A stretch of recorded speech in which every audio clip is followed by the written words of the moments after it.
এই যিটো ঘটনা সংঘটিত হৈছিল ঢিঙত আৰু সেই ঘটনাৰ পিছৰে পৰা ইতিমধ্যে উত্তপ্ত হৈ পৰিছিল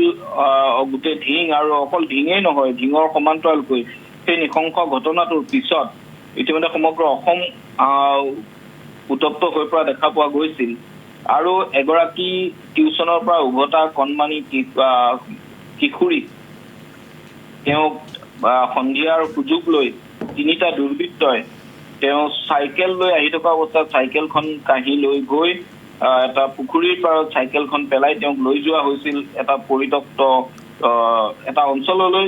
যাৰ কাষতে আছিল এখন শ্মশান আৰু সেই তালৈ নি তাত তেওঁলোকে অপকৰ্ম সংঘটিত কৰি পিছত সেই সকলো কথা পোহৰলৈ অহাৰ ভয়ত তেওঁক হত্যা কৰা হৈছিল আৰু হত্যা কৰি সেই এটা পুখুৰীৰ পাৰত মৃতদেহ পেলাই তেওঁলোক তাৰ পৰা গুচি গৈছিল। কিন্তু এই সমগ্ৰ ঘটনা যেতিয়া পোহৰলৈ অহাৰ পিছতেই কিন্তু আৰক্ষীয়ে তাৎক্ষণিকভাৱে এজনক আটক কৰিবলৈ সক্ষম হৈছিল, কিন্তু তেওঁ আৰক্ষীক ঘটনাস্থলী বিৱৰণ দিবলৈ গৈ তেওঁ পুখুৰীত জঁপিয়াই দিছিল বুলি আৰক্ষীয়ে পৰৱৰ্তী পৰ্যায়ত সদৰি কৰিছিল আৰু বাকী দুজন পলাতকে আছামে ইতিমধ্যে তেওঁলোকক পৰৱৰ্তী পৰ্যায়ত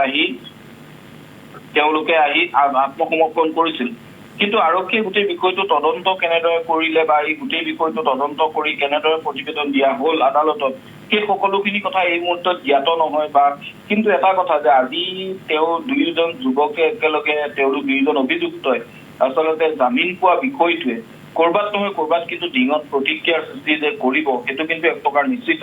কাৰণ এই দুইজনৰ শাস্তিৰ দাবীত দুদিন ধৰি ঢিঙত বন্ধ কাৰ্যসূচী হৈছিল। ঢিং চহৰৰ মজিয়াত ইতিমধ্যে তেওঁলোকে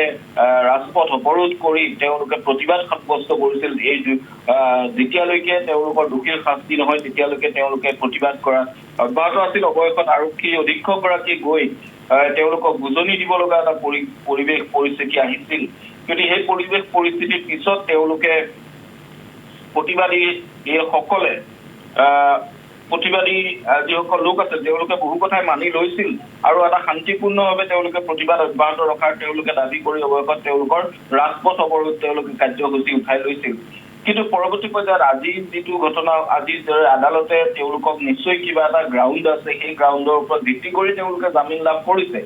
কিন্তু সেয়া আদালতৰ প্ৰসংগ, সেই প্ৰসংগত আমি মাত নামাতো। কিন্তু এটা কথা যে কৰবাত নহয় কৰবাত তেনেদৰে কালিলৈ যদি সেই দুজন যুৱকে কাৰাগাৰৰ পৰা ওলাই গৈ তেওঁলোকে জামিনত থাকিলেও তেওঁলোকে যদি মটৰ চাইকেল লৈ ঢিং চহৰৰ মাজেদি তেওঁলোকে যদি এনেদৰে ঘূৰি ফুৰে বা দুজন লোকে যদি তেওঁলোকক দেখা পায় তেতিয়াহ'লে আকৌ কিন্তু তাতো কিছু আশংকা থাকি যাব যে কোনোবা যিসকল লোকে প্ৰতিবাদ কৰিছিল তেওঁলোকে কৰবাত সংশয়ত ভুগিব নেকি, এনেধৰণৰ কথা কিছুমান কিন্তু তাত থাকি গৈছে। সেইখিনি কথা নিলোৎপল উল্লেখ কৰিব লাগিবই। যি কি নহওক যে আদালতে তেওঁলোকক কিবা নিশ্চিতভাৱে কিবা গ্ৰাউণ্ড আছে সেই গ্ৰাউণ্ডৰ ওপৰত ভিত্তি কৰি তেওঁলোকক জামিন প্ৰদান কৰিছে আৰু সেই জামিনৰ ভিত্তিতে আজি তেওঁলোকৰ জামিন মঞ্জুৰ হৈছে আদালতৰ পৰা আৰু জামিন মঞ্জুৰ হলে কালিলৈ তেওঁলোক কাৰাগাৰৰ পৰা ওলাই অহাৰ সম্ভাৱনা আছে। কিন্তু কালিলৈ যদি তেওঁলোক কাৰাগাৰৰ পৰা ওলাইও আহে কিন্তু পৰৱৰ্তী পৰ্যায়ত তেওঁলোকক ঢিঙৰ আৰক্ষীক কি টাৰ্মছ এণ্ড কণ্ডিশ্যন আদালতে বান্ধি দিছে বা ঢিং আৰক্ষীৰ লগত তেওঁলোকে কেনেধৰণৰ আচাৰ আচৰণ কৰিব লাগিব সেইখিনিও নিশ্চয় আদালতে কিছু নিৰ্দেশনা দিব। গতিকে সেই নিৰ্দেশনাখিনি তেওঁলোকে পালন কৰা বিষয়টো এটা গুৰুত্বপূৰ্ণ প্ৰসংগ। তাৰ সমান্তৰালকৈ ৰাইজক ক্ষোভিত যি ৰাইজ আৰু সেই যিহেতু তাত এটা একাংশ সংখ্যালঘু লোকৰ কিছু পৰিমাণৰ তেওঁলোকৰ দমন ঢিঙত অব্যাহত আছে, যাক লৈ যিখিনি অন্য লোক সেই অন্য লোকসকল কিন্তু কিছু পৰিমাণে শংকিত আৰু বিতুষ্ট। গতিকে সেয়াও ঢিঙৰ পৰা যেতিয়া মই নিজে ৰিপৰ্টিং কৰিবলৈ গৈছিলো নিলোৎপল সেই গোটেই কথাখিনি কিন্তু স্পষ্ট হৈছিল দেখিছিলো। গতিকে সেইফালৰ পৰা কিছু আশংকা থাকে। মই ভাবো নগাঁও আৰক্ষীয়ে নিশ্চয় সেইবিলাক বিষয়তো গুৰুত্ব প্ৰদান কৰিব বা ঢিং আৰক্ষীয়েও সেই বিষয়সমূহৰ ওপৰতো নিশ্চয় নজৰ ৰাখিব। গতিকে আদালতে জামিন প্ৰদান কৰিলেও তেওঁলোকক মুকলি আকাশৰ তললৈ আহিবলৈ অনুমতিহে প্ৰদান কৰে, কিন্তু তেওঁলোকৰ সুৰক্ষাৰ বিষয়টো ঢিং আৰক্ষী বা নগাঁও আৰক্ষীয়ে কিন্তু স্পষ্টভাৱে গুৰুত্ব দিয়া উচিত। বিমল ভূষণ মহন্ত যদি অতি সাধাৰণভাৱে চাবলৈ যাওঁ যি দুগৰাকী অভিযুক্ত অৰ্থাৎ ঢিং ধৰ্ষণকাণ্ড যি ধৰ্ষণকাণ্ডে সমগ্ৰ ৰাজ্যত জোকাৰণি সৃষ্টি কৰিছিল, প্ৰতিক্ৰিয়াৰ সৃষ্টি কৰিছিল, চাঞ্চল্য সৃষ্টি কৰিছিল, তেনেকুৱা এটা চাঞ্চল্যকৰ ধৰ্ষণকাণ্ডৰ দুগৰাকী বাচি থকা যি দুগৰাকী অভিযুক্ত ইতিমধ্যে তেওঁলোকে জামিন লাভ কৰিছে। জামিন লাভ কৰাৰ পাছত কাইলৈ হয়তো তেওঁলোকে মুকলি আকাশৰ তললৈ আহিব। ইয়াৰ পাছত আইন শৃংখলাজনিত পৰিস্থিতিৰ সৃষ্টি হ'ব পাৰে নেকি? নিশ্চিতভাৱে পাৰে নিলোৎপল। যে কালিলৈ যদি তেওঁলোকে নগৰখনৰ মাজেদি তেওঁলোকে মটৰচাইকেল লৈ গাড়ী লৈ তেওঁলোকে যদি ৰাইজক ভেঙুচালি কৰি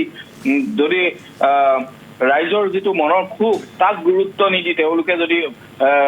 পাইচাৰি কৰি ফুৰে চহৰখনৰ মাজেৰে সাধাৰণ লোকৰ খং উঠাটো স্বাভাৱিক কথা সেইটো হয়তো যিকোনো লোকৰে উঠিব বা কাৰোবাৰ নহয় ক'ৰবাত যদি তেওঁলোকে আৰক্ষীয়ে তেনেধৰণৰ ক'ৰবাত যদি আৰক্ষীয়ে যিখিনি প্ৰক্ৰিয়াৰ মাজেৰে চাৰ্জশ্বিট দাখিল কৰিলে যদিহে ক'ৰবাত আৰক্ষীৰ ওপৰত ভৰসা আৰু চাৰ্জশ্বিটত থকা কিবা ভুলৰ বাবে তেওঁলোকে জামিন লাভ কৰিছে তেতিয়া ৰাইজৰ ক্ষোভ আৰক্ষীৰ ওপৰত আহিব আৰু যদিহে তেওঁলোকে বিধিগত প্ৰক্ৰিয়া আৰক্ষীৰ ওপৰত কোনো ভুল নাই বা আৰক্ষীৰ প্ৰক্ৰিয়াটোৰ মাজত কোনো ভুল নাই তেওঁলোকে বিধিগত প্ৰক্ৰিয়াৰে তেওঁলোকৰ চাৰ্জশ্বিট দাখিল কৰা হ'ল গতিকে চাৰ্জশ্বিট দাখিল কৰাৰ পিছত সাধাৰণতে বেল দিয়া হয় বা যিহেতু তেওঁলোকে তদন্তত আৰু তেওঁলোকৰ ভিতৰত ভৰাই থোৱাৰ প্ৰয়োজন নাথাকে ন্যায়িক জিম্মাত থোৱাৰ প্ৰয়োজন নাথাকে কাৰণ তেওঁলোকে সেই বেল অৱধাৰিত কাৰণ তেওঁলোক ওলাই আহিলেও তদন্তত কোনো বিঘিনি নঘটে গতিকে সেই সূত্ৰেও তেওঁলোকে জামিন পাব পাৰে গতিকে বিভিন্ন গ্ৰাউণ্ড আছে কিন্তু কথাটো হ'ল যে তেওঁলোক ওলাই আহি যদি কালিলৈ ৰাইজৰ যিটো ধাৰা ৰাইজৰ যিটো মনোবৃত্তি তাত বা ৰাইজৰ যিটো মনোভাৱ সেই মনোভাৱৰ যদি বিপথে পৰিচালিত কৰিবলৈ বা তাক যদি ভেঙুচালি কৰা প্ৰক্ৰিয়া তাৰে যদি দিনত তেওঁলোকৰ কাম কাজ কাৰুকাৰ্য আৰম্ভ হয় গতিকে যিকোনো মুহূৰ্তত তেনেধৰণৰ ৰাইজৰ ক্ষোভৰ বলি হ'ব পাৰে দুই অভিযুক্ত যদি তেওঁলোক বলিৰ অভিযুক্ত বা বলি হ'ব লগা হয় নীলোৎপল তেতিয়াহ'লে কিন্তু তাৰ বাবে কালিলৈ আকৌ আৰক্ষী সমালোচিত হ'ব গতিকে মই ভাবো যদিও জামিন হৈছে আৰু ৰাইজে কোনো কাৰণত তেওঁলোক যিহেতু এটা ন্যায়িক প্ৰক্ৰিয়াৰ মাজত আছে আইনে শাস্তি প্ৰদান কৰিব ৰাইজেও ক্ষোভিত হ'বৰ প্ৰয়োজন নাই আৰু জামিন পোৱাটো কোনো মুক্তি পোৱা নহয় জামিন পোৱাটো এটা ন্যায়িক প্ৰক্ৰিয়া গতিকে ইয়াক ৰাইজে বুজি চোৱা উচিত আৰু তাৰ সমান্তৰালকৈ তেওঁলোকৰ ওপৰত কাৰোবাৰ ওপৰত থকা খং তেওঁলোকৰ ওপৰত যাতে ৰাইজেও নাজাৰে তাৰ বাবে ৰাইজ সতৰ্ক হ'ব লাগিব আৰক্ষীও সতৰ্ক হ'ব লাগিব যাতে কোনো ধৰণৰ হানি বিঘিনি বা যাতে কোনো ধৰণৰ বিঘিনি ঘটনা বা অনাকাংক্ষিত ঘটনা যাতে কালিলৈ দিনত নঘটক তাৰ বাবেও কিন্তু ধিং আৰক্ষী সতৰ্ক হোৱাৰ প্ৰয়োজন আছে নীলোৎপল ধন্যবাদ গোটেই অঞ্চলটো এটা স্পৰ্শকাতৰ যিহেতু গোটেই বিষয়টো এটা স্পৰ্শকাতৰ আৰু সেয়েহে এই সাৱধানতাখিনি লোৱাৰ কিন্তু প্ৰয়োজন আছে নীলোৎপল হয় ধন্যবাদ জ্ঞাপন কৰিছোঁ আপোনাক বিমল ফুকন মহন্ত সবিশেষ তথ্যখিনি জনোৱাৰ বাবে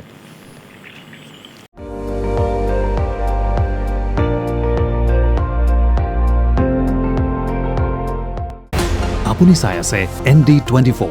সৰ্বশ্ৰেষ্ঠ নহয় সৰ্বোত্তমৰ দৌৰা